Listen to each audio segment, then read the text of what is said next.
new Maradona motivational canvases at shop.motiversity.com. What is different about this that we haven't dealt with as a challenge before? And in my estimation, this fourth industrial revolution is the most dramatic thing that's happened to our society. AI might be the most radical breakthrough in human history. Intelligence is going to be a new form of capital.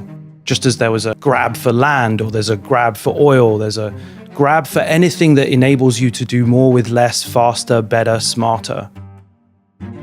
Is there a such thing as an AI-proof job? It will affect every single job out there. Don't put your head in the sand. There are a lot of companies who don't want to talk about it openly because we're scaring people about jobs. It is going to replace jobs.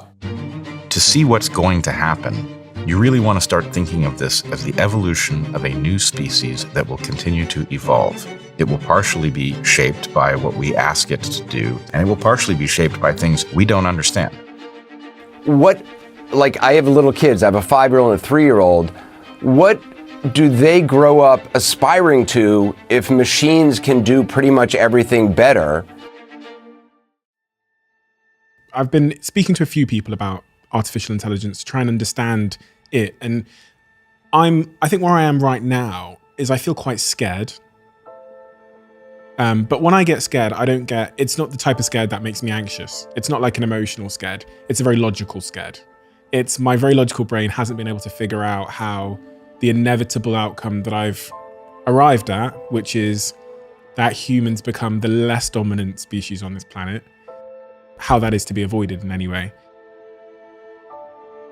So all of us, me included, feel what you just described when you first get to grips with the idea of this new coming wave. It's scary, it's petrifying, it's threatening. Is it going to take my job? Is my daughter or son going to fall in love with it? You know, what does this mean? What does it mean to be human in a world where there's these other human-like things that aren't human? How do I make sense of that? It's super scary. And a lot of people over the last few years, the default reaction has been to avoid the pessimism and the fear, right? To just kind of recoil from it and pretend that it's like either not happening or that it's all going to work out to be rosy, it's going to be fine, we don't have to worry about it. People often say, well, we've always created new jobs. We've never permanently displaced jobs. We've only ever seen new jobs be created. Unemployment is at an all-time low, right? So there's this default optimism bias that we have. And I think it's less about a need for optimism and more about a fear of pessimism. And so that trap, particularly in elite circles, means that often we aren't having the tough conversations that we need to have in order to respond to the coming wave. I think maybe Microsoft just released a huge 40-page white paper looking at the jobs that are most likely to be displaced and the ones that are least likely to be displaced. When you look at it, a lot of very working class, like lumberjacks, logging, boat captains, none of those, they were the lowest down on the list. Middle management, sports broadcasters, historians, analysts, middle-level legal sort of bods, all that sort of stuff, logistics, drivers. So it really does sort of cross the spectrum. It doesn't seem like anybody's particularly safe. It doesn't look like anyone at any area is going to be protected from this.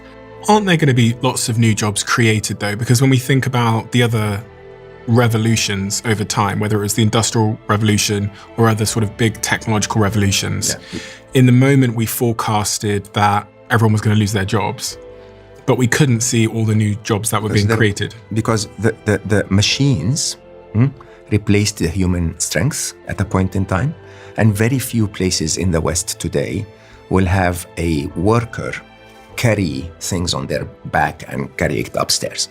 The machine does that work, correct? Yeah. Similarly, AI is going to replace the brain of a human. There's absolutely nothing wrong with AI. There's a lot wrong with the value set of humanity at the age of the rise of the machines, right? And the biggest value set of humanity is capitalism today. And capitalism is all about what? Labor arbitrage. What's that mean? I hire you to do something, I pay you $1, I sell it for $2. Okay, and most people confuse that because they say, oh, but the cost of a product also includes raw materials and factories and so on and so forth. All of that is built by labor, right? So basically, labor goes and mines for the material, and then the material is sold for a little bit of margin. Then that material is turned into a machine. It's sold for a little bit of margin. Then that machine, and so on. Okay, there's always labor arbitrage.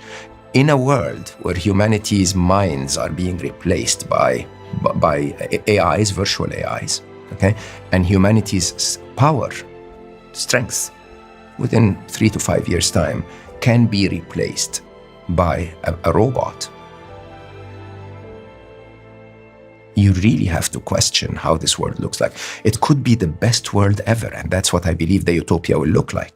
Because we were never made to wake up every morning and just, occupy 20 hours of our day with work.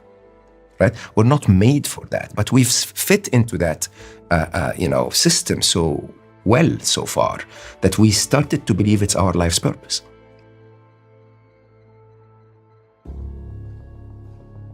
You can never really predict what jobs are coming.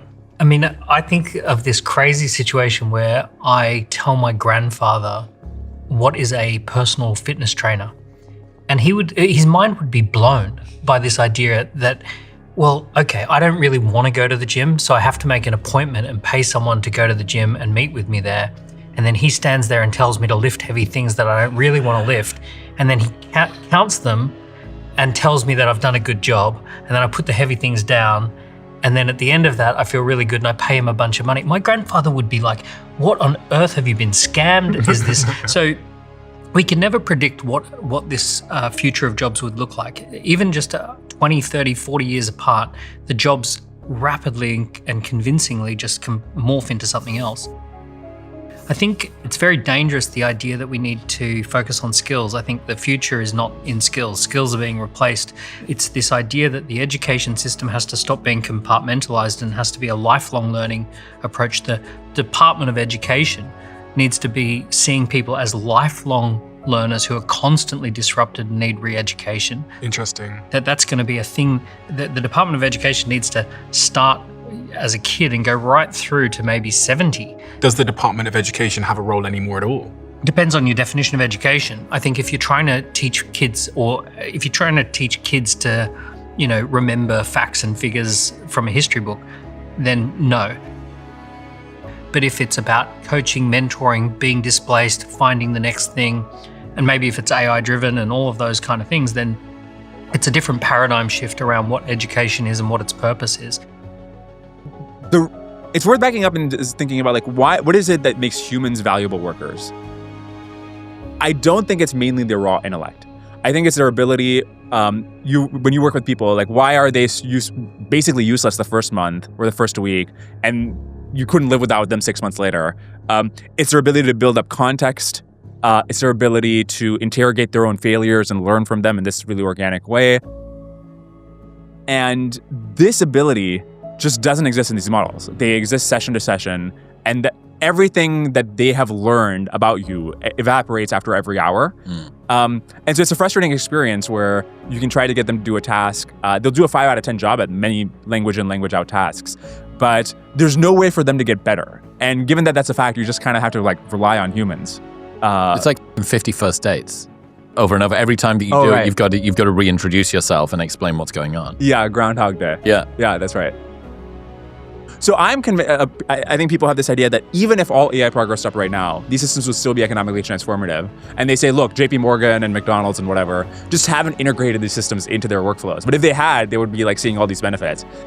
And I don't really think that's the case. I think it's just genuinely hard to get human-like labor out of these models.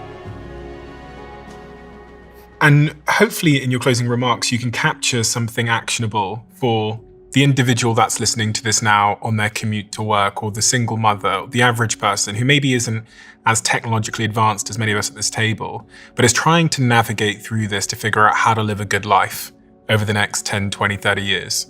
I think we live in the most interesting time in human history.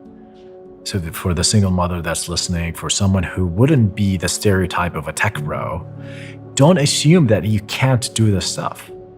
It's never been more accessible. Today, within your work, you can be an entrepreneur.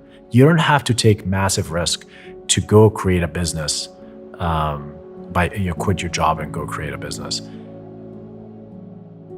So I really want people to break away from this concept of entrepreneurship being, this is your podcast, Diary of a CEO. You started this podcast by talking to CEOs, I assume, right?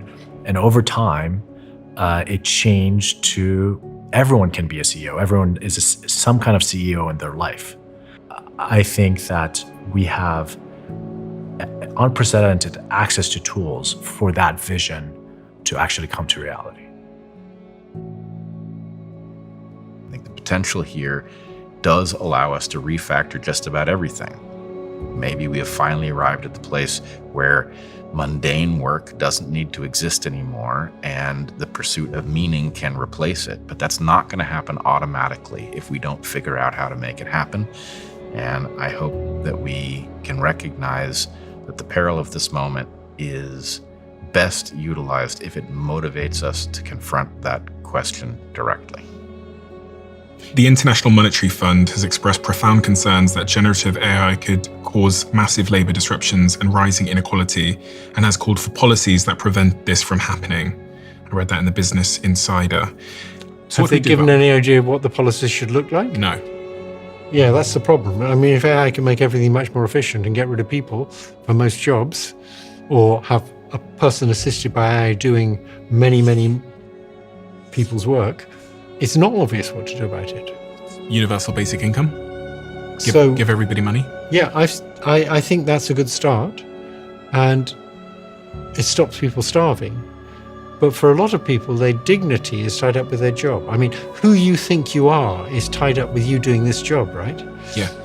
And if we said, we'll give you the same money just to sit around, that would impact your dignity. Everywhere you look, in the next 50 years, we have to do more with less. And there are very, very few proposals, let alone practical solutions for how we get there. Training machines to help us as aides, scientific research partners, inventors, creators is absolutely essential. And so the upside is phenomenal. It's enormous. But AI isn't just a thing. It's not an inevitable whole. Its form isn't inevitable, right? Its form, the exact way that it manifests and appears in our everyday lives and the way that it's governed and who it's owned by and how it's trained, that is a question that is up to us collectively as a species to figure out over the next decade. Because if we don't embrace that challenge, then it happens to us. And that's really what I have been wrestling with for 15 years of my career, is how to intervene in a way that this really does benefit everybody, and those benefits far, far outweigh the potential risks.